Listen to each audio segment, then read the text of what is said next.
FAIRtax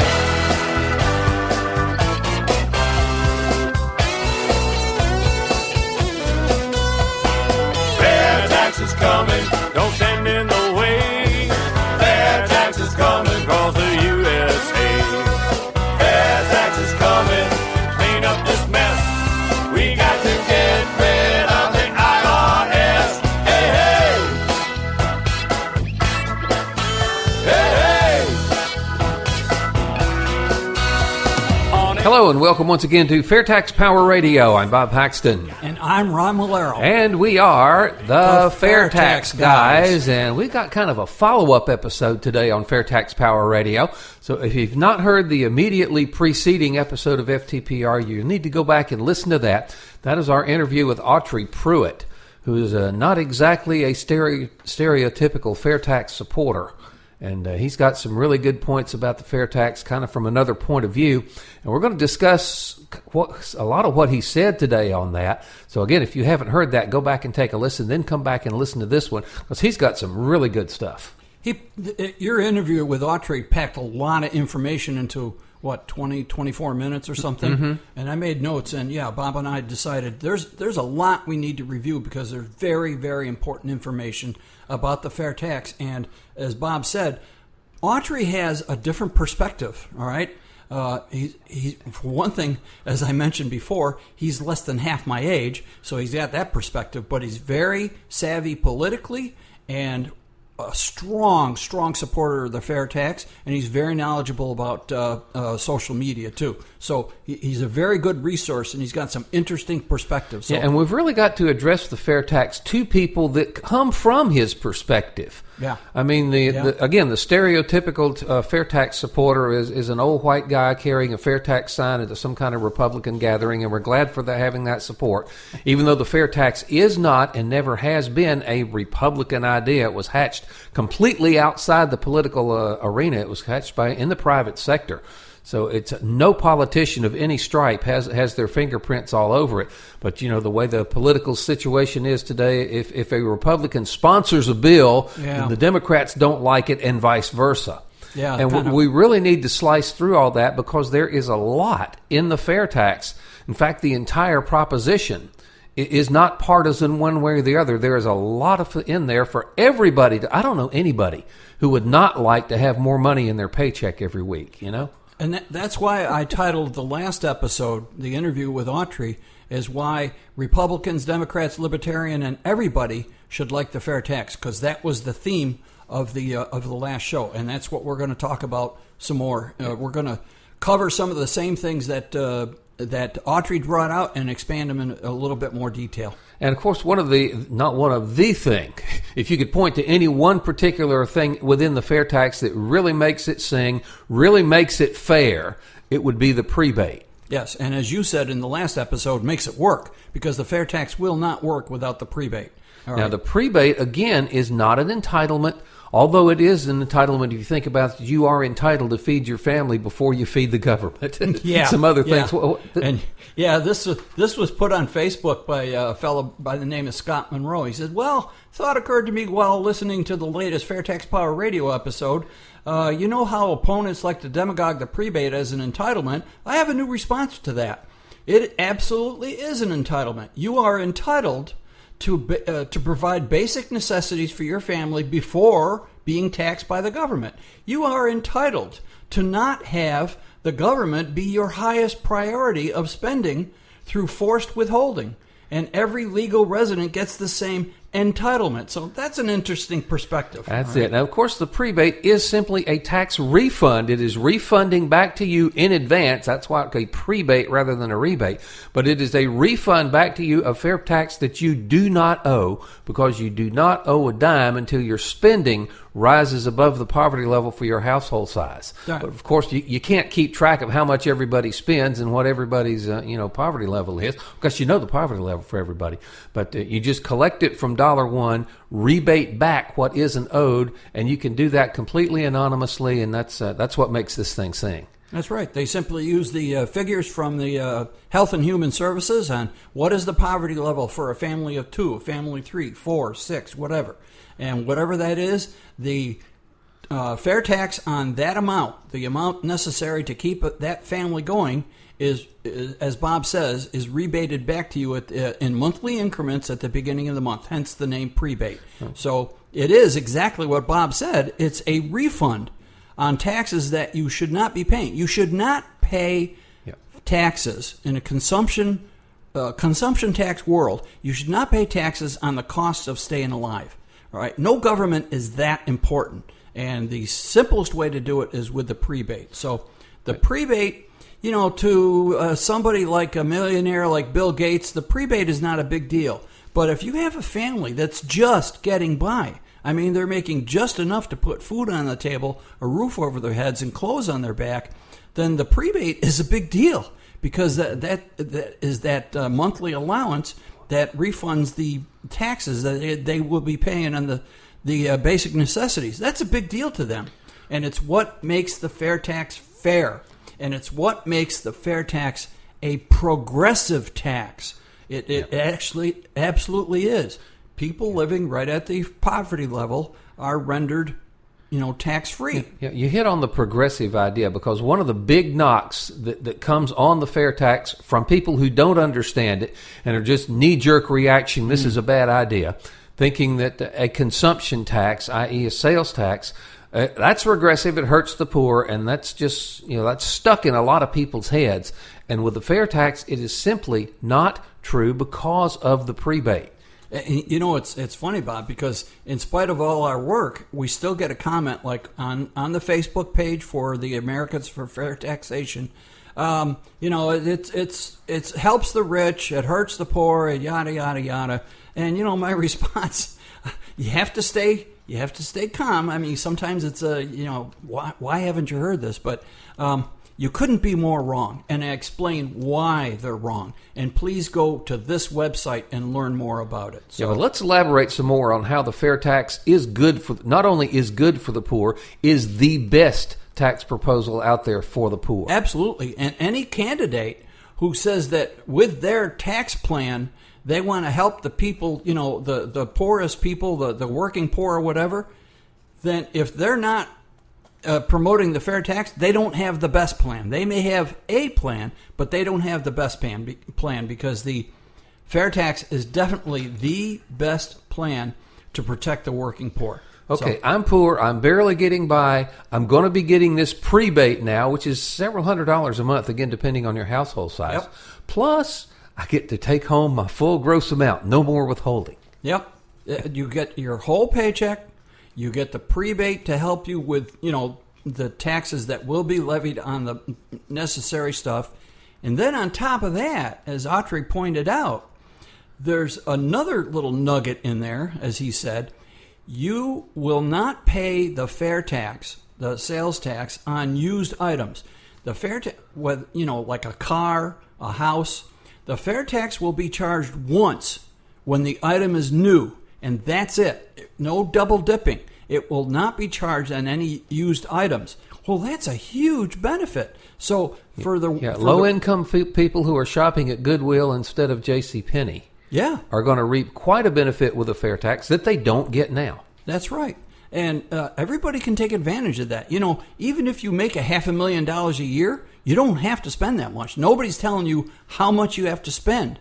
All right. So if you want to live, like a pauper, that's up to you. But so anybody can take advantage of that. But it's especially poignant for the working poor. They'll get their whole paycheck. They'll get the prebate. And if they, when the car dies and they go need to buy another one, buy a used car and don't worry about the fair tax, because it won't be charged on a used car. It's another huge advantage. So again, candidates that say that their tax plan is going to help the poor, if it's not the fair tax, it's not the best tax. That's all. That's the only way you can sum it up. Fair tax is the only one that gets rid of withholding and gives you this monthly prebate. Yeah. Puts money in your pocket no matter how much you make. Yeah. And again, it's much more significant to people on the lower end of the scale than on the higher end of the scale. But yeah, if I was just barely getting by, I would love the fair tax because I would love the prebate and I would love bringing home my whole paycheck. Yeah, it lets people at that level, that economic level, it unburdens them from an unnecessary tax and lets them succeed so that maybe when they get a raise at work and they do have some disposable cash, then they can buy some extra things. That's totally up to them. But it gives them a chance to dig out of that poverty hole. Okay, now, Ron, one thing that you normally don't associate with tax policy is the environment. Yeah. Now, Autry hit on this in a major way. And, I'm embarrassed for not thinking of this myself. It's a great take on his part, all right? When you don't tax used goods, that encourages the used goods market. Now, he said in his interview that he foresees a whole new industry popping up of used items, people selling used items, and it probably will. Okay, so how does that impact the environment now? Well, everything that's produced in this country requires energy. I can't think of any new product that doesn't require energy to produce it. Now, on the high end, you've got automobiles. You got steel and all kinds of plastics and carbide fiber and so forth. You got the rubber on the tires. All of that stuff requires a significant amount of energy to make it. You start with the steel iron ore. You have to refine it. You need a lot of energy.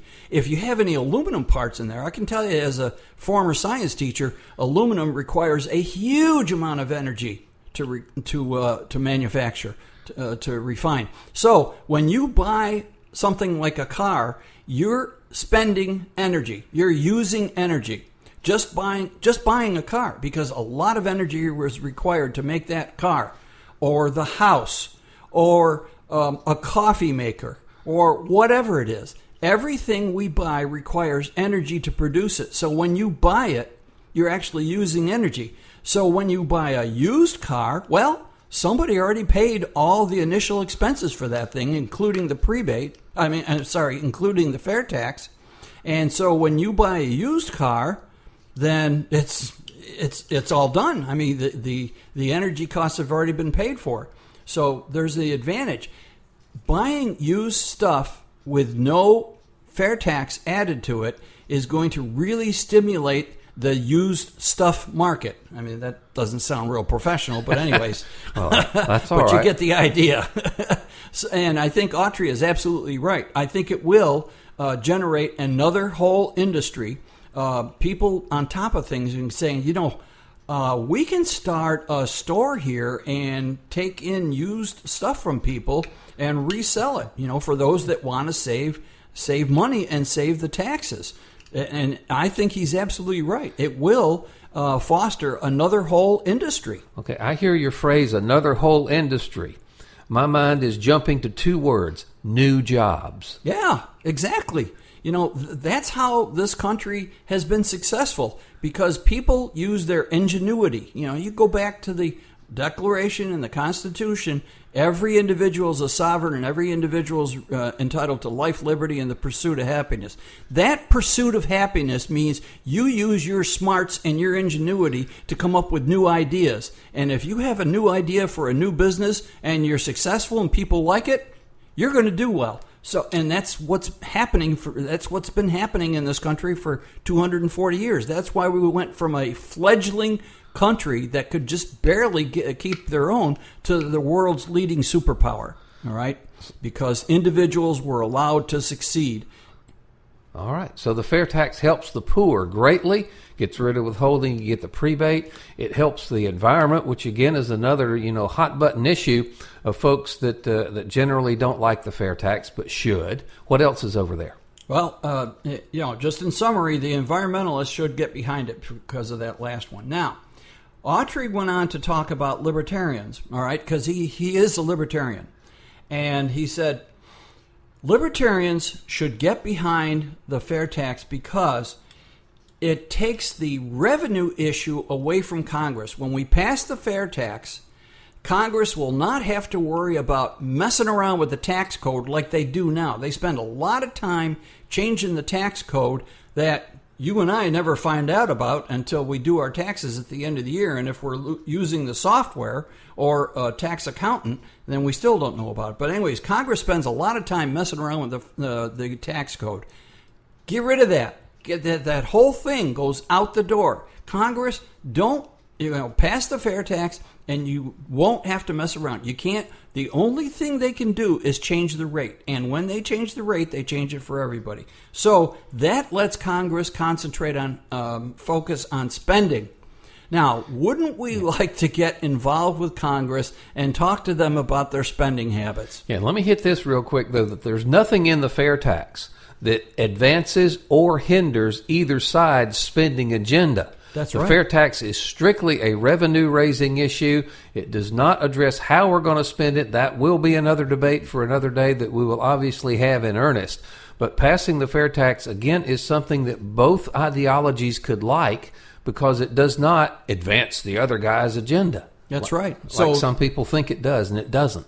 Nope. Spending priorities will be untouched by the fair tax, but the advantage is that since we and Congress don't have to worry about how they raise money, we can concentrate on how they spend our money. And that's a good thing, all right? People can get involved, more involved, and influence Congress, their congressmen, their congressmen, staffers, and so forth, and spend more time on how Congress spends money. What are the spending priorities?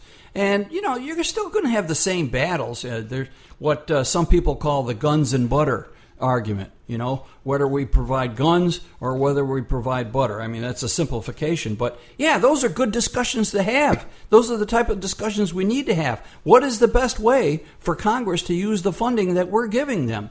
And with the revenue issue off the table, we can spend more money on the spending side of it. So that's a good thing. And libertarians should be attracted to the fair tax because they can spend more time on spending issues. And again, it should be noted that the fair tax is revenue neutral. We're not talking about trying to cut the size of government by starving it. We're not trying to grow the size of government by collecting more. Fair tax will raise. It was designed to fund the federal government at its current level. That's right. So again, we're not trying to the smaller government. It doesn't favor smaller government or bigger government per se. It raises the same amount of money that the current income tax system does. And again, how to spend it and whether we want a smaller or a bigger government is another argument we're going to have. But that is not have anything to do with the fair tax. Passing the fair tax will not advance or hinder either side of that argument. That's right. So those discussions will go on. They've gone on for over 200 years. They'll continue for another 200 years, how to spend the money. But with the fair tax, we take the revenue problems off the table. So that's a good thing. Libertarians ought to be happy with that. Let's see. Security. I mean, you've heard about people getting hacked. They find out that the IRS has been sending refunds to them at another address where they've never lived and so forth. Yeah, yes, we've mentioned it on other episodes. Yes, our friend Bob Matthews found out about that, didn't he? Yeah, Bob Matthews. Yeah, go back and listen to that episode. But anyways, there was another report that I found online that the IRS has, over the years, sent out a total of like $6 billion in fraudulent refunds because somebody stole people's identity. Well, when you have a tax return that has to be submitted, whether you mail it in or send it in electronically, remember the IRS computers are getting attacked about 1 million times a day. That's from the commissioner, about 1 million times a day. And unfortunately, sometimes they're successful. So somebody gets a hold of your name, your social security number, they fill out a phony tax return with a refund that goes to some other part of the country, and the IRS thinks they're sending it to you. Well, that goes away because with a fair tax, there's no returns. You go to the store, you buy something, or you pay for a service, and the fair tax is included, and that's it. It's anonymous. Nobody cares who paid the tax, just as long as it gets paid. So all that cyber hacking goes away. And the idea of personal security is very, very important for everybody. Again, that cuts across ideological lines. Yeah. Everybody ought to like this. Yeah, absolutely. Who wants to be subject to, You just never know. You and I mean, April has gone by, all right, but we don't know if we are currently victims of ID theft, because we won't know until maybe months later or a year later, the IRS says, hey, we sent you a refund and it wasn't proper and we need it back. And you say, huh? What? What are you talking about? And that could be months later, So the whole thing of ID theft via the tax code, that goes away because you don't file a return. You pay your taxes automatically, just like when you go to the store now and the states that have a sales tax, you just pay the sales tax. You don't have to give them your ID or anything. It's just done automatically and anonymously. So it takes the threat of cyber hacking via the tax code completely away. And that not only should please libertarians, but everybody, because unfortunately... I don't know anybody who likes being hacked and having their ID stolen. As far as I know, it hasn't happened to me, but I can't be sure. But I know personally someone that it has happened to. Yeah. And it was an elderly lady living on Social Security. I mean, not rich at all. Drove a car that's 10, 15 years old, living in a little single wide mobile home. Very little to her name, and she was stolen from. Yeah. Can you imagine? So that's a low life to do that. Yeah. But a system that allows that needs to be changed. It needs to be junked. Yeah, and then and the IRS, when they found out it was a fraudulent refund, they want you to pay for it. Oh, wait a minute, folks. That wasn't me. Then you got a whole world of hurt there to get that straightened out. You have to hire a company that that will help you defend yourself to the IRS. It's so unnecessary. It's just completely unnecessary. We deserve better, folks. We deserve the fair tax. Amen. Helps the poor. Helps the environment. What else is in there that folks that traditionally just on knee-jerk reaction don't like the fair tax is in there that they should like it for? Well, we already kind of alluded to this, but I remember getting a response on Facebook once is, well, the fair tax doesn't help with spending problems in Congress. Well, yeah, as Bob said, it's a spending issue. I'm sorry, it's a revenue issue. The fair tax is a taxing or revenue issue. It does not affect spending. So our spending priorities, they're yet to be resolved, but it's easier. But I tell you, if I were trying to pitch the fair tax to someone who is, shall we say, left of center and has that kind of ideology in their head, of course, a big thing that they like to do a lot is the fair part of it. It's not fair that Warren Buffett pays a lower tax rate than his secretary. With a fair tax, it is mathematically impossible for someone who spends more to pay a lower tax rate than someone who spends less. It is fair. Yeah, absolutely. Yeah, there's no way that Warren Buffett could make that claim under the fair tax, because unless, in spite of how much he earns through his investments and dividends and so forth, if he chooses to spend the same amount as a secretary, then he will pay the same amount of his secretary. Yeah, same tax rate, assuming they get the same prebate coming from the same household size. But, yeah. So, I mean, that's his right. I mean, if he wants to live at that level, that's completely. I doubt if. I know a couple of wealthy people, and I tell you, they spend a lot more than I do. Yeah, a private 757 is not cheap. You know who I'm talking about. Oh, now I love. This is probably one of the best quotes that I've heard from anybody when they're talking about the current tax system. And this is from Autry. The tax code is used to conquer and divide and is eating everybody alive. That is really a good summary of the current system. What a mess. The fair tax eliminates class warfare via the tax code. And so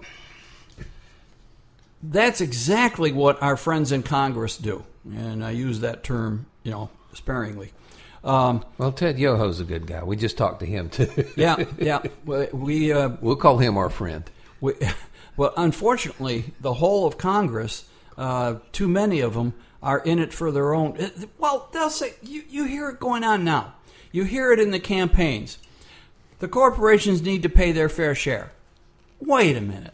Corporations are made of people, all right? Corporations are made of people. They have people working for the corporation. The corporation, I heard one person say it's a legal fiction. It behaves like a person, but it's made of people. So if the tax rate goes up for corporation, who pays for it? The people in the corporation or their customers, their clients. That's who pays for it. So anybody that says that the corporations need to pay their fair share, which is, that means we got to raise the corporate rate. They're raising the tax rate on people, their customers, their employees, their board members, whatever, And they're driving jobs offshore in the process. All the time. So, yes, there are people in Congress that use the tax code to conquer and divide, and and we're letting them do it, and it is eating us alive. We deserve better. So, all right. Question: how do we get better? Where do you go if you want to help us get this fair tax passed? Well, it just so happens I have a list of things here. Yes, and I'll tell you the first one, bigsolution.org. Bigsolution.org. That's a relatively new website by the Americans for Fair Taxation. Now, and that is where you go to connect with the Americans for Fair Taxation. You put in your name and some pertinent information, your email address, and they will send you Fair Tax Friday, and they'll let you know what's going on. All right. Then you click support, and you can click support there to sign the petition, because they bring these petitions up to Congress, and they show these folks, look, we've got these thousands and thousands of petitions, and there's more information in there about PopVox and so forth. Contribute, well, you know what that's about. And what we really would like to see is more of the 1040 Club. That's where you agree to contribute $10.40 each month. The fact that you and everybody else is contributing each month, that really helps the coffers, you might say, of the Americans for Fair Taxation, and it allows them to attract some big, deep pocket donors that are standing on the side, waiting to make sure that we are solvent. Now, the AFFT has very few paid staff. A lot of that is volunteer, but it's all volunteer. There is. I believe there's no paid staff anymore. There used to be, but now it's completely volunteer. But there are still expenses to be had, and we have. They've got to hire a company to get those emails out and maintain the database and all that stuff, but there's a lot of people doing a lot of volunteer work. So bigsolution.org, and the last one of Big Solution is build a voter tree. So go to bigsolution.org, check it out. That's how you can get involved and make this work. All right. Get more information at fairtax.org. You can also see how it's faring at PopVox, POPVOX.com. PopVox is a great site to check out not only how the fair tax is doing, but any legislation that you're passionate about. Okay? The FairTax Logo Store. We encourage you to go to fairtaxlogostore.org and purchase a hat or a shirt or a bunch of pens or some scrolling banners. There's just all kinds of promotional materials there that you can order and give them out to people and so forth. Our podcasts, which if you're listening to it, you already know, we're in two places, on Spreaker.com, that's like speaker with an R, Spreaker.com. We're also on iTunes, so if you're an iTunes user, you can find the FAIRtax Guys on iTunes, and tell your friends and relatives about that. Yes, and we would love to hear from you. Our email address, thefairtaxguys, all one word, @gmail.com, or you can go to our Facebook page, The FairTax Guys on Facebook, leave us a comment or a question, and we'll be glad to follow up with you. Yep. And then the fourth Thursday of every month is the webinar. Go to fairtax.org/webinar, register, and become involved in that because it's interactive. Yes, you get a link to that, and then you join it a few minutes before it starts, and you listen to the presentation. If you have a question, you can ask. Yep, that's right. It's interactive. So, like Bob says, you ask a question, they will answer it. All right. Well, I thank you so much for being with us, Ron. Man, time flies when you're having fun. I can't believe that we're all done with this episode. It is. Again, thefairtaxguys @gmail.com or our Facebook page, The FairTax Guys. We'd certainly love to hear from you. And until next time, I'm Bob Paxton. And I'm Ron Malero. The FairTax Guys, reminding you that the fair tax is America's big solution, because we got some big problems. And once you understand it, you'll demand it. Fair tax is coming.